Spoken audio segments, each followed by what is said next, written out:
Hey guys, how you doing? Welcome to another video. Today I'm gonna show you how to remove and drop this entire glove box down. Also, how to remove the CD changer. So you need to buy two keys. Let's call them keys. You can get them on eBay, really cheap. I think they're like $3 or $4 shipped.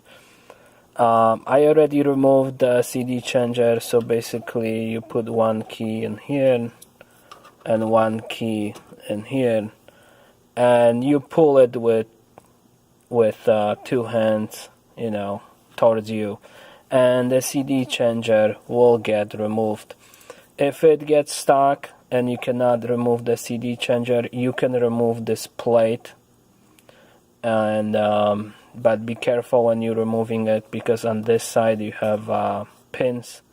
There is the face is connected with the pins, so try to get it on from this side, and then pull it in on here, and the plate will come off, and you will see how the CD changer is actually attached inside of the box. It's called a box. So basically you have to remove the CD changer out. I already removed it. There is a connector that pops. So you have CD changer out. Let's put it to the side, making sure we don't scratch the seat. So as you can see, let me grab the wrench. It's right here. So there is one screw over here on B7 RS4, because I've noticed some cars are different. There is one nut screw, a bolt. There's a one bolt here. I don't know why my camera is lagging. And there's some garbage here. And there is another bolt right here.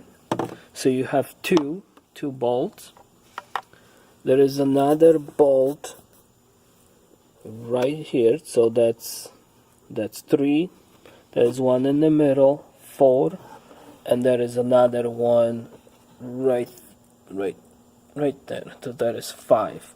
And you have also a bolt right here, and there is another one on this side. So you have 1, 2, that's 8 millimeter, 3, 4, 5, 6, and that one is 7. And hold the glove box with your hand, otherwise thing will basically drop down, and there is a light attached to it and stuff like that. So yeah, that's it. This is how to remove glove box on B7 Audi RS4. That's it.